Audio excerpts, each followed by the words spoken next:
예, 여기 포토샵 기본 툴 설명을 할게요. 나는 이걸 내가 찍은 줄 알았는데 여태 안 찍었네. 자, 이 포토샵을 실행을 시키면은 여기 보면은 이렇게 요걸 툴바라고 불러요. 뭐 이런 식으로 되어 있는 경우도 있고, 혹은 뭐 이렇게 내가 왔다 갔다 움직일 수 있게 되어 있기도 하고, 이렇게 한 줄로 표현할 수도 있고, 이 포토샵에 있는 모든 패널들은 이런 식으로 이동을 해서 내가 원하는 곳에다가 재배치를 할 수가 있어요. 이렇게 재배치가 가능합니다. 자, 요 툴바에 있는 기본 툴들에 대해서 설명을 할게요. 먼저 가장 상위에 있는 이 화살표 모양의 십자가, 이거는 이제 이동 툴이라고 해요. 이동 툴, 무브 툴. 그래서 단축키는 V입니다. 잠시만요. 이동 툴,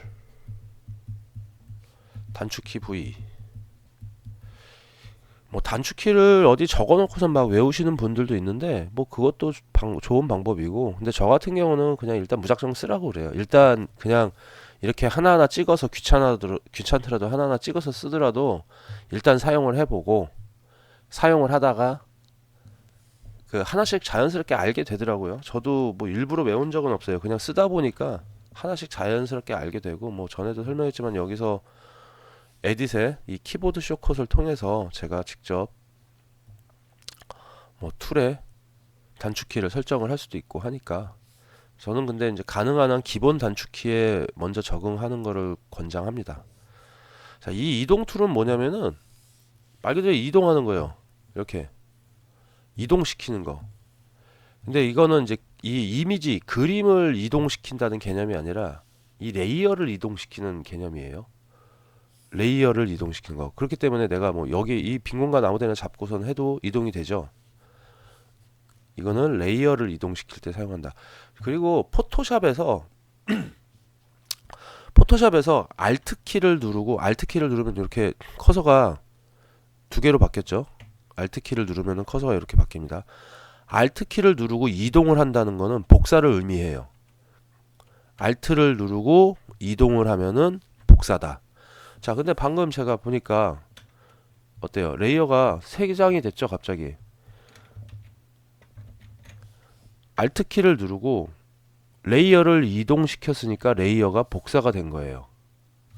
Alt 키 누르고 이동은 복사입니다. 레이어뿐만이 아니라 뭐 여러 가지 부분에서 Alt 키 누르고 이동을 시키는 거는 무조건 그냥 복사가 된다라고 이해를 하시면 돼요. 자, 근데 그러면은 내가 뭐 여기만 이 단축키라는 말만 복사를 하고 싶다. 그러면은 단축키라는 부분만 영역으로 잡고 복사를 하면 되는데, 이 영역 선택에 대한 거는 개념은 제가 그 이전 영상에서 설명을 했었죠.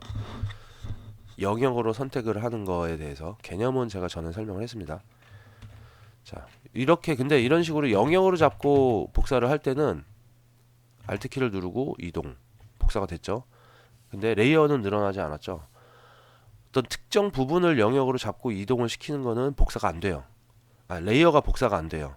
그냥 그 레이어 안에서 그 부분만 추가로 복사를 하는 거라고 이해하시면 돼요. 자, 이렇게 이거는 레이어를 이동시키는 거다. 이렇게 레이어를 두 개를 같이 선택을 한 상태에서 움직일 수도 있다. 자, 그 다음에 요 상단에 보면은 오토 셀렉트라는 애가 있어요. 오토 셀렉트가 있고 그룹이 있고 레이어가 있어요. 자, 이 오토 셀렉트는 뭐냐면은, 자, 일단 보시죠. 지금 레이어 1번 카피된 복사된 레이어 1번이 선택되어 있는 상태인데, 제가 이 오토 셀렉트를 체크를 하고 얘를 클릭을 해볼게요. 뿅 하니까 어때요? 1번 레이어로 선택이 바뀌었죠. 요번에 다시 아까 얘를 클릭하면 다시 카피 레이어로 바뀌었죠. 오토 셀렉트는 이게 체크가 되어 있는 상태에서 내가 어느 특정 부분을 클릭을 했을 때 그 특정 부분의 필 부분을 가지고 있는 레이어로 자동으로 선택이 돼요. 그러니까 내가 어떤 특정 레이어를 선택하고 싶을 때, 쉽게 선택하고 싶을 때는 요 오토 셀렉트를 사용을 할 수가 있어요. 이걸 끄면은 여기서 내가 직접 선택을 하던가, 아니면은 자, 이게 꺼져 있는 상태에서 이동 툴 선택하고 오토 셀렉트가 꺼져 있을 때 컨트롤 키를 누르면은 보세요. 컨트롤 누르니까 어때요? 오토 셀렉트에 체크가 들어오죠. 컨트롤 키를 누르면 여기 체크가 들어와요. 놓으면은 누르고 있는 동안에는 켜져 있고 놓으면은 꺼지고. 그래서 필요한 경우에만 내가 컨트롤 누르고 클릭하면은 그 레이어가 선택이 됩니다. 이렇게. 그래서 뭐 평소에 그냥 켜져 있는 게 편하신 분들은 오토 셀렉트를 켜놓고 하시면 되고, 저 같은 경우는 꺼놓고 그냥 컨트롤로 통제를 해요. 자, 요게 이동 툴입니다. 그리고 여기 옆에 레이어가 있고 그룹이 있는데, 이거는 뭐냐면은 레이어로 선택이 되었을 때는 내가 클릭한 그 레이어가 선택이 되고요. 그룹으로 되어 있을 때는 그 레이어 폴더가 있을 때, 뭐 예를 들어서 자, 제가 이 레이어를 복사를 해볼게요. 복사를 해서 요 그룹에다 집어넣었어요. 그리고 잠시만. 자, 이렇게 되어 있는데 내가 선택한 레이어가 포함되어 있는 레이어 그룹이 선택이 되는 거예요. 아까는 레이어 단위로 선택이 됐죠. 그래서 지금 제가 이렇게 얘를 선택을 해도 지금은 선택이 안 되죠. 그룹으로 되어 있을 때는 그룹 단위로, 레이어로 되어 있을 때는 레이어 단위로 선택이 되는 거예요. 요게 이동 툴입니다. 자, 그 다음에 또 한 가지. 자, 제가 이 레이어와 이 레이어를 선택을 만약에 뭐 중복으로 다 그 복수 선택을 했어요. 중복 선택을 하면은 이동키 상태일 때 여기 상단에 보면은 요런 이상한 아이콘들이 있어요. 이게 뭐냐면 얼라인먼트라고 해서 정렬. 아이콘 보면은 대강 감이 오시죠? 자, 이렇게 하면은 왼쪽 끝선을 맞추는. 이렇게 하니까 조금 헷갈릴 수도 있겠다. 얘네를 지우고 얘랑 얘를 가지고 할게요.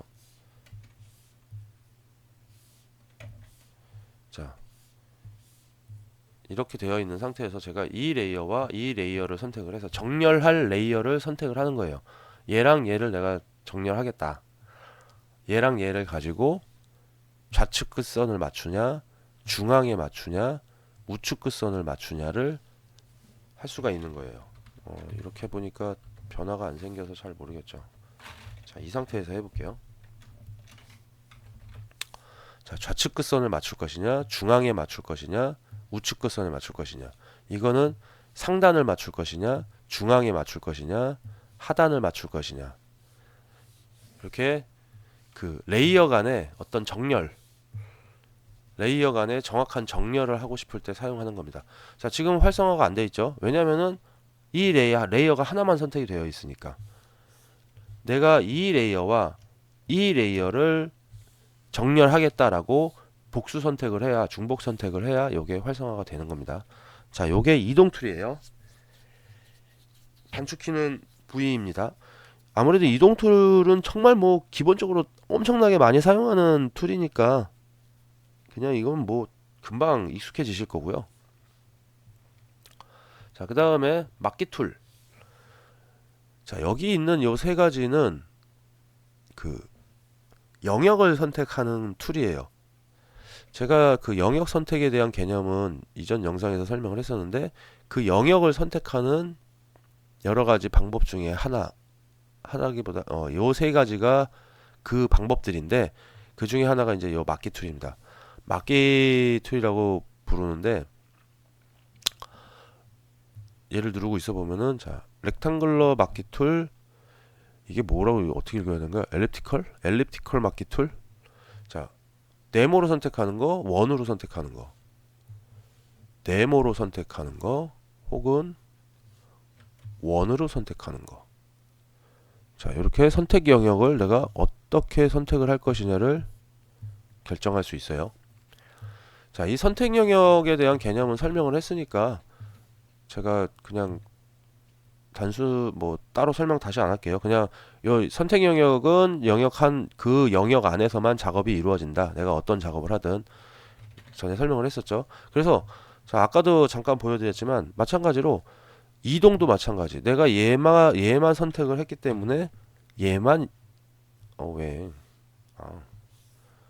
얘만 이동이 돼요. 내가 선택한 영역 안에만 그 어떤 작업 행위가 적용이 되는 거죠. 자, 네모로 선택할 때 그 원으로 선택할 때. 자, 그 다음에 여기 보면은 이 마키 툴을 선택하면은 페더 값이라는 게 생겨요. 페더.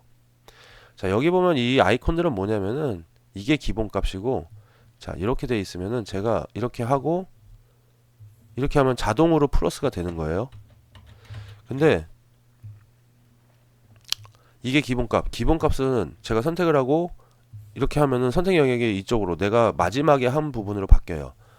이거는 무조건 플러스 되는 거. 마지막으로 한 부분으로 바뀌는 게 아니라 이거는 빼는 거. 이렇게. 그다음 얘는 겹쳐지는 부분만 남기는 거. 아이콘을 보면 다 알겠죠. 근데 보통 저 같은 경우는 여기서 이거 제어를 안 하고 추가로 하고 싶을 때는 쉬프트를 누르면 돼요. 쉬프트. 이렇게 쉬프트를 누르면 돼요. 근데 이제 요거를 하면 편한 거는 정원으로 내가 추가를 하고 싶어. 그러면은 쉬프트를 누르고 당겨줘야 정원으로 선택이 되는데, 이게 꺼져 있으면은 쉬프트를 누르면 그냥 플러스거든요. 한 번 더 누르니까 되네? 그럼 이렇게 하는 게 낫겠다. 예, 저는 이렇게 합니다. 그냥 단축키를 활용을 해요. 쉬프트는 플러스, 알트 키는 마이너스. 이렇게. 알트 쉬프트는 겹치는 부분만 남길 때. 이렇게 사용을 하고, 여기 이제 페더 값 설명하다 갑자기 뜬금없이 이걸 얘기했는데, 이 페더 값은 말 그대로 페더 값을 주는 거예요. 제가 선택 영역에. 자, 먼저 제가 이렇게 선택을 하고 색을 채워 볼게요. 뿅. 자, 이렇게 색이 채워졌죠? 근데 페더 값을 제가 한 15픽셀 정도를 주고 영역으로 잡고 색을 채워 볼게요. 뿅. 어때요? 페더 값이 먹었죠? 그러니까 선택 영역에 페더 값을 주는 거예요. 요게 페더 값. 그 다음에 요 안티 엘리어스는 제가 그 전에 기본 개념 설명하는 영상에서 안티 엘리어스 개념을 설명했었죠. 안티 엘리어스를 켰을 때는 이렇게 이걸 끄고 하면은 이렇게 된다. 요 외곽 처리에 대한 거 요거 설명을 했었죠. 자, 그 영상을 너무 길게 찍으면은 지루해지니까 요 첫 번째 영상에서는 일단 요 이동 툴과 막기 툴, 다음 영상에서는 요거 두 개 라쏘 툴과 마법봉 툴까지 진행을 할게요.